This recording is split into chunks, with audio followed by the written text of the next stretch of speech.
About a month ago, I was in a Goodwill, and I like to go into the book section, and typically I don't read a lot of self-help or business development books, self-development books, but I kind of got a taste for them because I picked up a couple on a whim at a thrift store, and they ended up being quite good. I've made videos about them, so I figured I would just go in and take a big chunk out of the book section. I picked up every book that looked like it maybe would be relevant to reselling or running your own business, and I went through them. I looked at Goodreads, and I picked out the 4 that I thought were the most promising.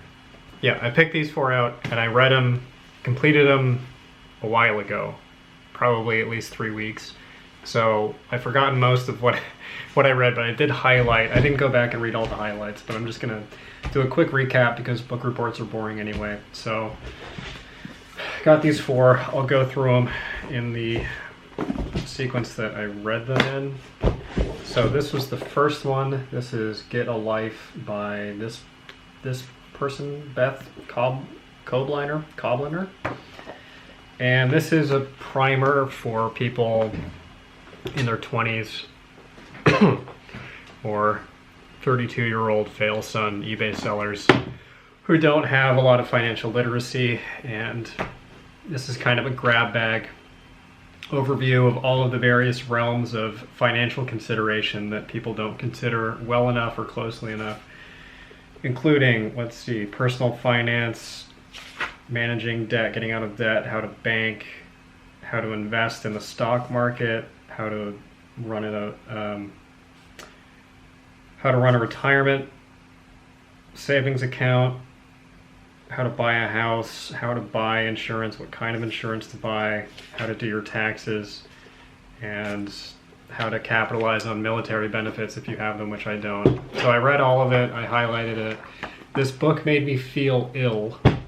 And it's not because it's a bad book, it's a very good book. Of course, I don't have a point of reference. I'm not an expert. I'm nowhere close to an expert. I'm not even close to being at a level of fluency that would be comparable to any standard guy in his 30s who wears tucked-in shirts. This was really, it's cliche to say, but a wake-up call on a number of levels. And it was a tough read, both because it's not a good flowing read. It's a lot of terminology, and it caused an enormous amount of anxiety when I read it, both on a personal level and just on kind of an existential level, to be confronted with the sheer level of complexity of these financial systems that rule our lives, that are completely incomprehensible to the layperson, impenetrable, not obvious, the domain of experts, and stuff that has tremendous consequences, life and death consequences for every person in the country. And it made me sick. It made me completely sick.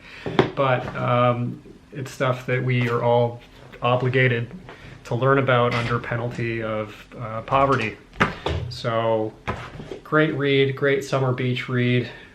5 out of 5 screams in the shower. Recommend.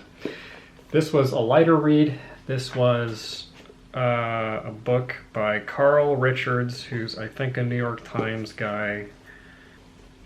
So The Behavior Gap. This was a very quick read. It's definitely airport bookstore fare. It's about investing in the stock market and avoiding bad emotional mistakes, erratic investing patterns based on bad advice or based on following your peers or following trends. And I don't have any experience investing in the stock market, so a lot of this was Latin to me, but the basic thrust of the argument seems to be that financial experts don't exist, that the entire financial advice industry, or the majority of it, is fraudulent, and people talk up their own credentials and use their credentials as leverage to make predictions and financial advisements that cannot possibly accurately predict the future, and in fact are often wrong, which was an interesting thing in here that was echoed in this book, which said that people that manage stock market investment things Professional stock market portfolio managers, or investment portfolio managers, I think is the correct adult term for it. There's been some studies that show that their performance is not above and beyond that of a standard index fund, beyond standard deviation of results, which makes sense. It all seems like wizardry and staring into crystal balls to me.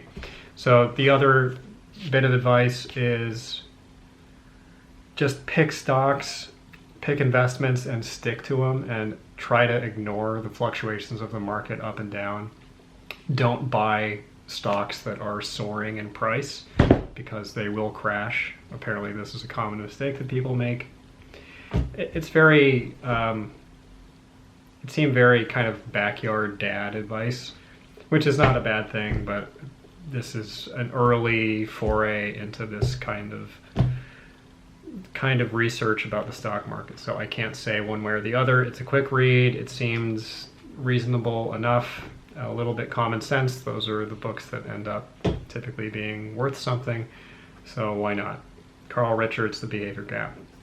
And I read this one, The Time Trap by Alec McKenzie. All of these books, by the way, I got for between $1 and $3. So it's money well spent.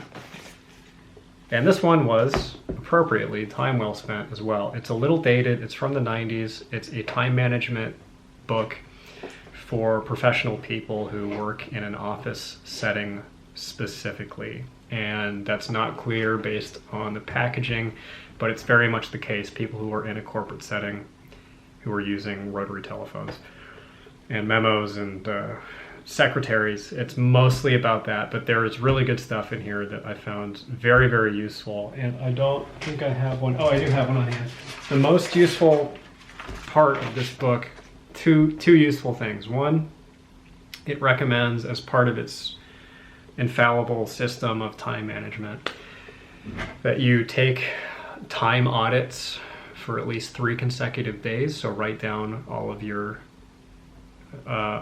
time allotments, beginning and end time, what you did, etc., and write it down on a piece of paper or in a notebook. And I did that for about a week straight because it was so valuable to do, and it was something that it made me squirm internally to do, because I knew that I was wasting so much time. And I'm glad that I did this, because once you get that perspective, it's really easy to just look at this and remind yourself of that feeling of having to be confronted with evidence of you squandering your time, or having a document of a day well spent and what that subjectively feels like. It becomes more intuitive, or more like muscle memory. So really recommend that you do that. You don't need to read this book to do that. Just write down how much time you spent doing each thing and whether it was productive or not. That's what I ended up doing. It's a little bit more of a simplified version of what he advocates. The other big takeaway thing that he said was,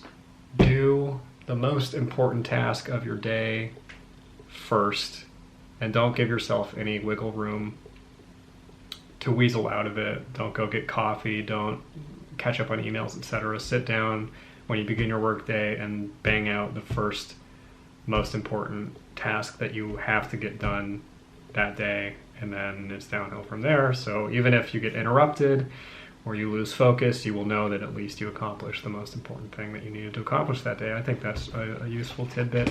There's other stuff that I highlighted in here. I don't remember it, and I didn't go back and review. So that leaves us with the final and best book. This was by far my favorite. It's Give and Take by Adam Grant. I love this book.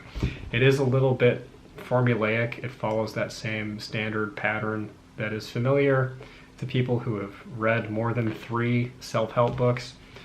It's bits of evidence that are corroborated by long anecdotes about everyday people and famous people. That's how the self-help book is structured, but it's well written. It is actually well written. This guy has a talent for writing this kind of book. It was not engrossing, it was engaging and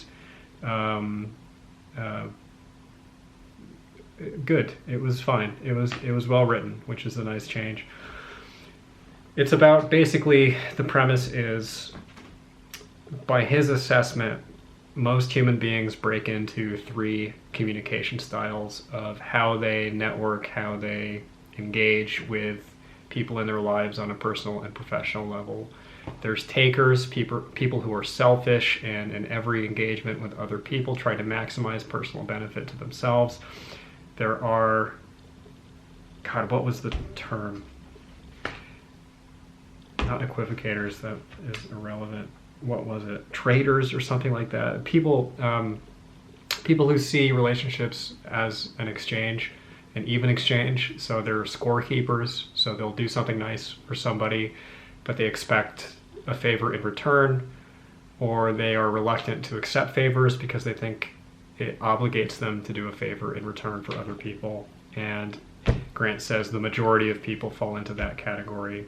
The takers are a very relatively thin margin, but conspicuous margin.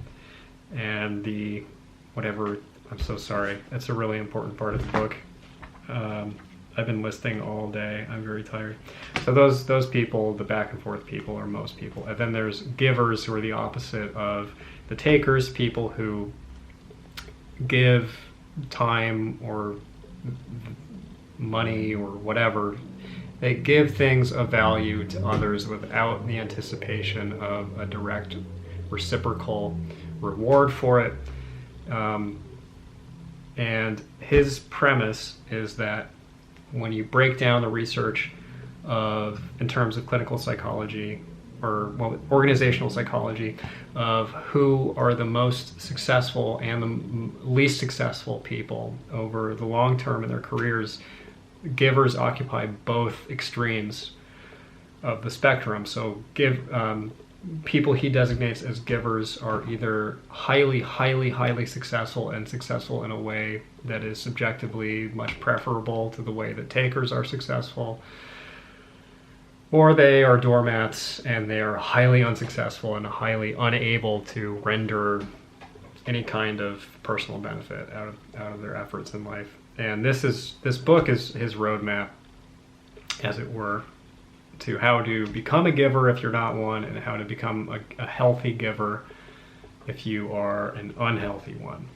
So his framing of what a healthy giver is somebody who gives but doesn't lose track of their own personal priorities, and has some level of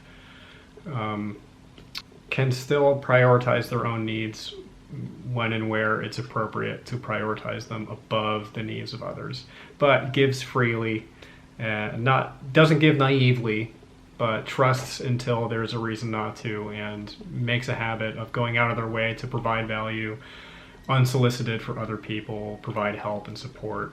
And that apparently, according to the research that he picked out to include in this book, is the most reliable pathway to success, and the best way to network, the best way to improve your chances of having a really high dollar career, etc., etc. And I don't know enough about psychology to say whether or not that tidy breakdown is really appropriate, because he uses those same 3 terms, giver, taker, and the other one, in relation to a big body of research, and I cannot imagine that those are just accepted shorthand across all of psychology.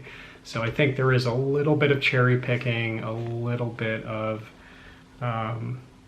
maybe extending his narrative frame beyond the boundaries of what research scientists would really tolerate. I don't know. I'm just some guy. But this is good. I really enjoyed it. It corroborated what I want to be true about the world, so therefore I like it. And I think it was time well spent. And of all these 3, I mean, this one probably is the most important to read, but this is the one that I really like, and the one that I would recommend. So can you find thrift store books that are good? Yes.